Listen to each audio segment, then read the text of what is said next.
Hey everybody, welcome back to the Wicked Sports Podcast, this time for January 24th, 2025.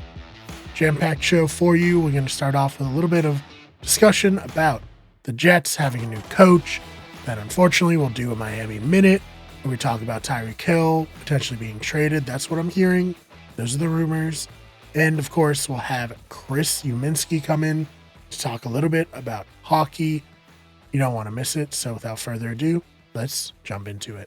New York Jets are hiring Detroit Lions defensive coordinator Aaron Glenn to be their next head coach. This is sort of homecoming for Glenn, who was drafted 12th overall by the team back in 1994 before becoming a coach for the Cleveland Browns as a defensive back assistant, then a defensive back coach for the New Orleans Saints before becoming the defensive coordinator for the Lions in 2021. And now he's worked his way up to being the head coach of the Jets. So I think this is not terribly surprising, just given the fact that Glenn was a name that was really out there for a lot of potential head coaching jobs, with the Lions losing this past week. Ben Johnson, of course, their offensive coordinator, took the job in Chicago, so he was off the table. And yesterday, before it was officially announced, there were a lot of rumors that Glenn was very, very interested in becoming the next head coach of the Jets, and even more rumors about him potentially keeping Aaron Rodgers. I think this is probably going to be a good move for the Jets.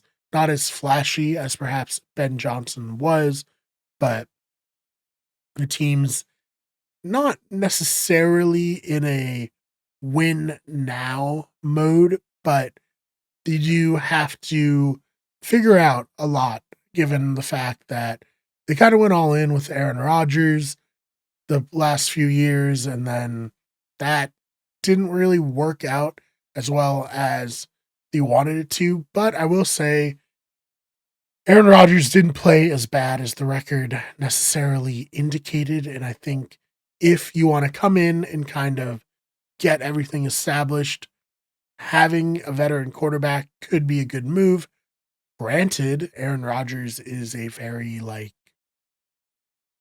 let's say, volatile personality, just because you never know exactly what you're going to get with Rodgers year to year, week to week, even. I mean, filming a Netflix special instead of, being at training camp is a bad example of one, and then putting your head coach in a position like he did last year where, he can't exactly say that his starting quarterback is filming a Netflix special documentary, whatever, instead of being at training camp.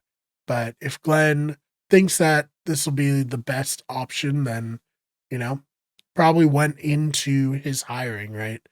Where the Jets really want to make this Aaron Rodgers move pay off. So they need to have a head coach who will potentially allow that to pay off. So, I think it'll be very interesting to see how he does. The Lions defense this last year, I think the best way to describe them would be resilient. They lost a lot of players over the years, and they lost their best player in Aiden Hutchinson on defense. And they were still like a serviceable unit. But I will say this, the playoffs were not particularly kind to them. Washington putting up 45 points, and granted, let's say at least 14 of those points came because of bad turnovers by Jared Goff, who was possibly concussed after that. But, it's a very interesting choice to hire Glenn. I do hope it works out for him, as much of a Jets hater as I am. I almost feel bad for the Jets and how things have really been pretty negative the last couple of years for them. Don't feel, too bad, of course. But yeah, if you're a Jets fan, I'd love to hear your thoughts about this one. Are you excited for Aaron Glenn? Would you have preferred a more offensive-minded coach? Do you just want to clean house entirely? What are your thoughts on Aaron Rodgers potentially coming back into the fold? very interesting team. Lots of interesting narratives going on there, and I would love to hear your thoughts about that in the comments. Hello, everyone. Welcome to Power Play. I'm joined, as always, by Chris Uminski. Chris, how you doing? I'm doing excellent, Brian. How are you doing? Doing quite well. Excited to talk a little bit of hockey. Lots of stuff to talk about today. Is that right? Yes, yes. Yeah. So let's start off with Alexander Ovechkin in his quest to become the all-time leading goal scorer in the NHL. How's he doing there? He's getting close. He is 20 goals away from tying with Wayne Gretzky, 21 away from breaking the record. He scored again last night versus the Kraken. There's a lot of anticipation building now. Mhm. I would imagine. Oh, can you hear me? Yeah, I can hear you. Okay. I would imagine, home run like records in baseball, people kind of trying to project when that, home run would happen. So they're trying to get the tickets for that. So do we expect him to break the record this year? Let's see. An NHL season is 82 games. Capitals have played Washington Capitals. What division are you? Washington Capitals have played 47 games. So theoretically, if he scores a goal a game, this is well within reach this season.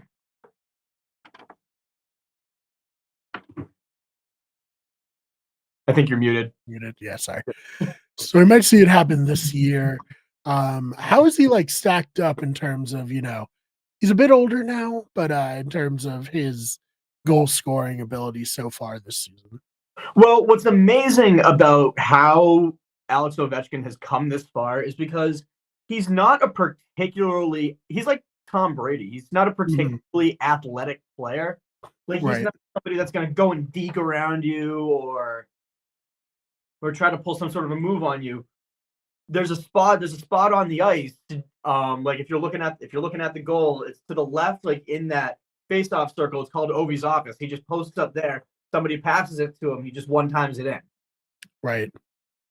So really, it's just a matter of how many times can he make that happen.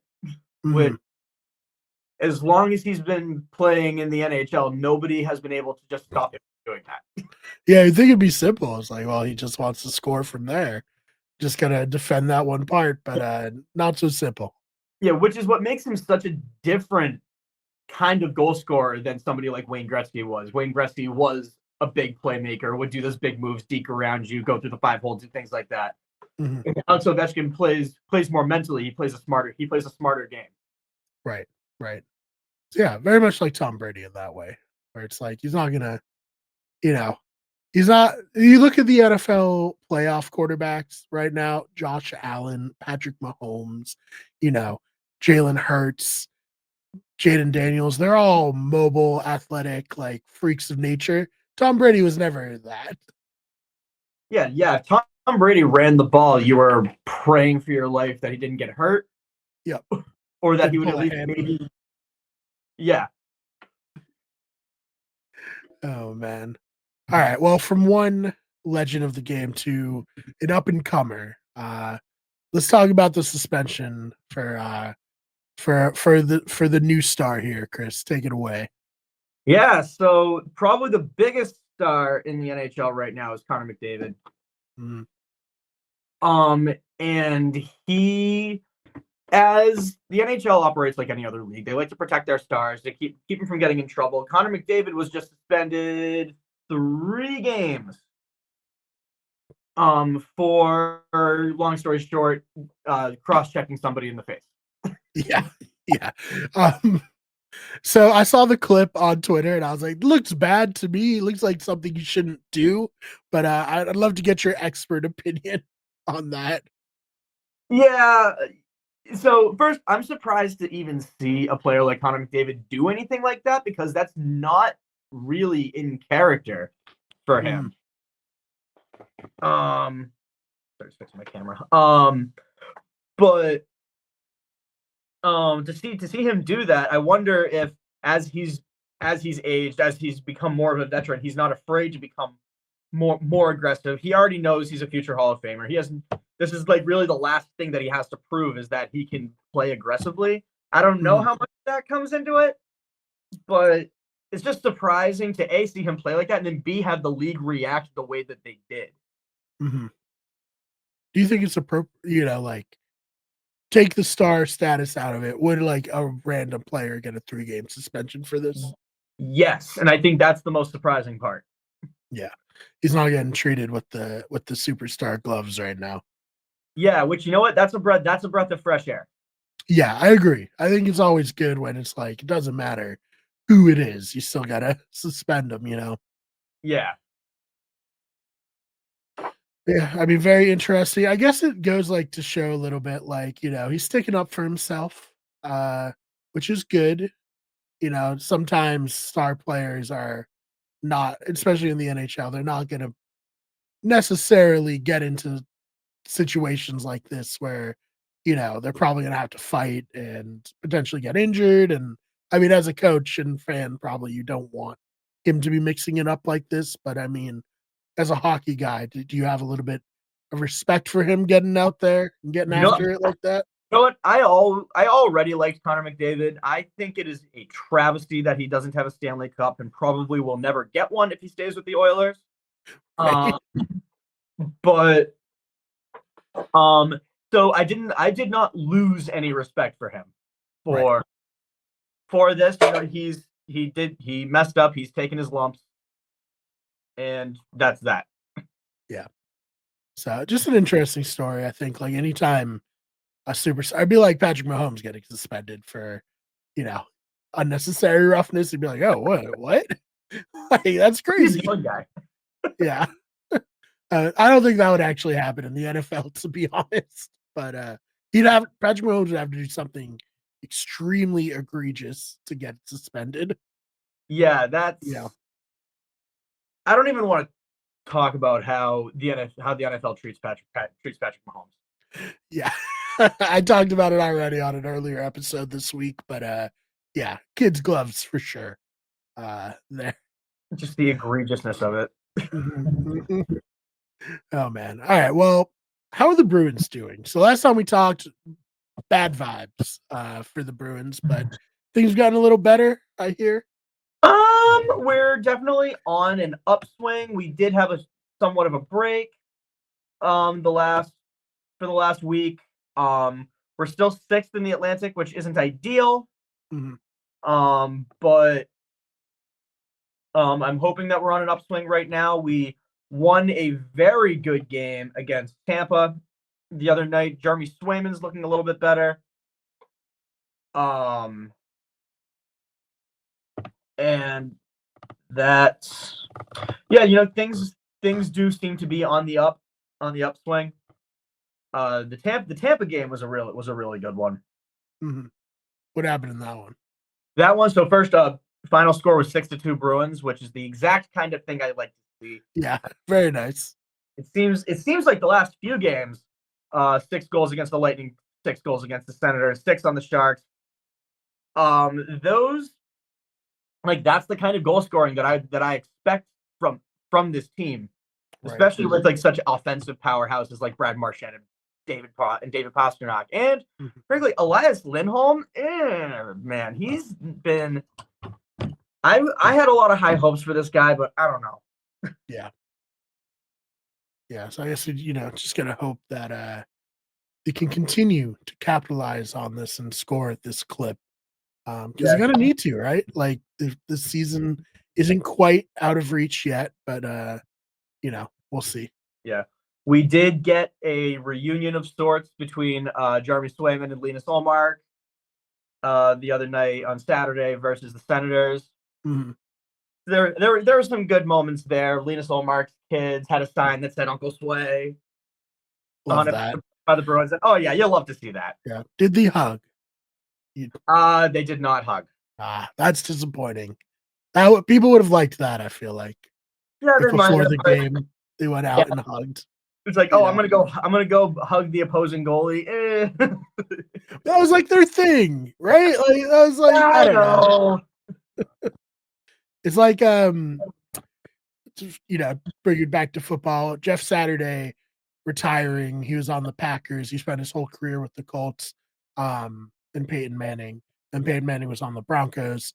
So he left to go to the Packers. They both made the Pro Bowl their last season. So for one play, Jeff Saturday went to the AFC side and did like one final snap to Peyton Manning to kind of send him off. Like, I feel like people like that stuff, you Yeah, know? yeah, they do. And you know what? We're gonna get another chance tonight. They're playing Ottawa again tonight.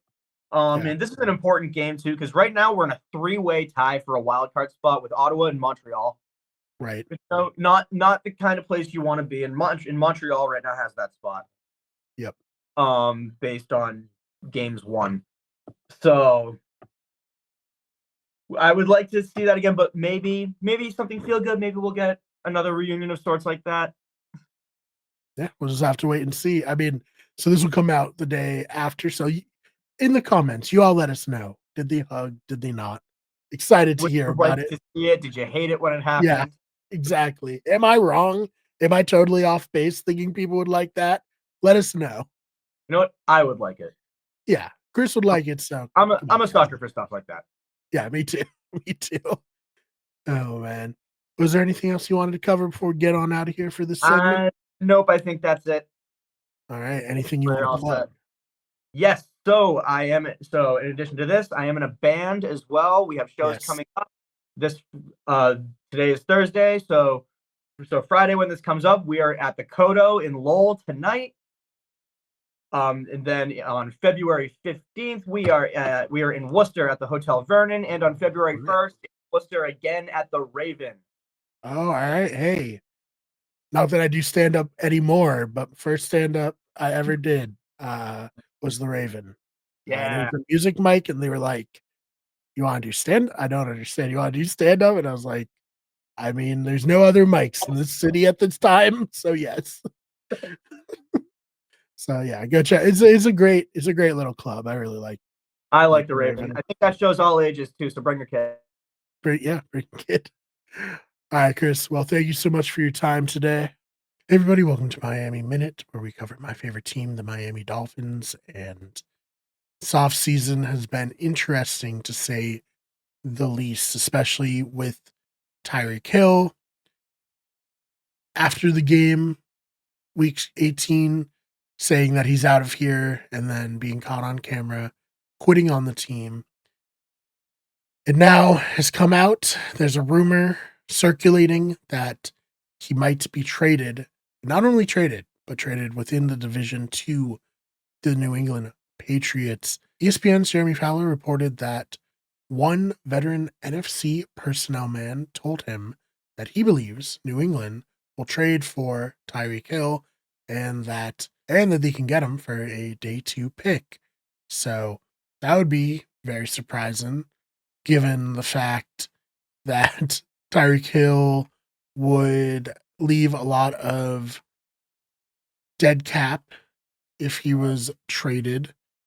I think they traded a lot to get him in 2022. I don't know if they would be willing to move on from him for such a low price. But if this is accurate and this does go through, it very much seems that he would be getting out because he's so disgruntled and Miami wants to move on from the style of offense that they had with Tyreek Hill, which let's just look at it from an X's and O's perspective. The type of offense that Hill excelled at is not necessarily possible in this too high safety look that many defenses are giving that they've developed to shut down, you know, Tyreek Hill going over the top and taking the top off the defense. I mean, hey, the Patriots had a 3 safety look a couple years ago when Belichick was still there to prevent Tyreek Hill taking the top off the defense. So with that kind of falling out of style or falling out of possibility for NFL teams. It really seems like they could move on from Hill because they can't play that type of offense anymore. He did not perform great last year. His first sub 1,000 yard season, and just like a monumental drop off from the season before where he was ranked number one overall in the NFL by the players.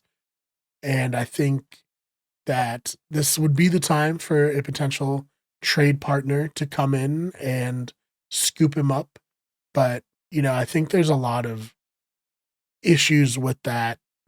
They obviously would want to buy low. Do the Dolphins want to sell low? Do they think that the relationship is salvageable at all with Tyreek Hill? And if it is, do they want to move forward? Or is Mike McDaniel and Chris Greer, are they looking at the situations thinking, hey, this isn't working out anymore. We just need to move on from Tyreek Hill altogether. And if they do that, what's like how would the Dolphins roster look? How would their offense look without Hill? Because we really don't know, you know, what it would look like without him. We know generally that he didn't look great this season for the Dolphins, but I think it would be a tall order to ask them to just completely cut bait. But if he's really soured with them, I guess this would be the move. I'm not thrilled by it. I think he can play better next season than he played this season. Of course, there was the rumor of a wrist injury holding him back after the season concluded. I don't know if we got straight confirmation or if that was a little bit of just his agent putting it out there to potentially explain a subpar season, but what a what a disaster. Rob Ninkovich said that it would make sense for him to go to the New England Patriots because Mike Vrabel won't coddle Tyreek Hill. I don't think we've ever seen Tyreek Hill since he's ascended to be one of the best players in the league, one of the best receivers in the league. I don't think we've ever seen him really have a coach be hard on him. I don't think Andy Reid's renowned as one of the more disciplinary coaches in the NFL, and then Mike McDaniel is very much so a player first type of a head coach. And it's just very interesting to imagine someone being hard on Tyreek Hill. I mean, look, the rumor is right now that Tyreek Hill was consistently late to meetings and the Dolphins just fined him. Um, I don't see that necessarily flying with a coach like Mike Vrabel, who was a former NFL player who was coached by Bill Belichick, who might be more of a, you know, you have to show up and do your job to the best of your ability at all times. So, yeah, that could be what Tyreek Hill needs. Certainly a very interesting situation potentially developing in Miami, in New England. And if he does get traded to New England, I'll get Dylan back on here. You can check out, we talked about Josh McDaniels being rehired by the Patriots to be their offensive coordinator.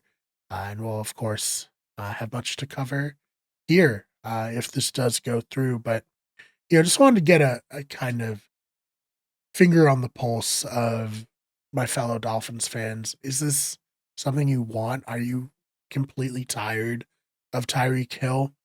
Let me know your thoughts in the comments. So thank you so much for checking out this episode of Wicked Good Sports. Big week this week. 3 podcasts. One was extra large, nearly an hour and 20 minutes. So please go check that out. And I hope you enjoyed this, and I hope you enjoy the playoff games this weekend. I can't wait to talk about those with you on Monday. So have a great weekend, everybody, and we will see you in the next one.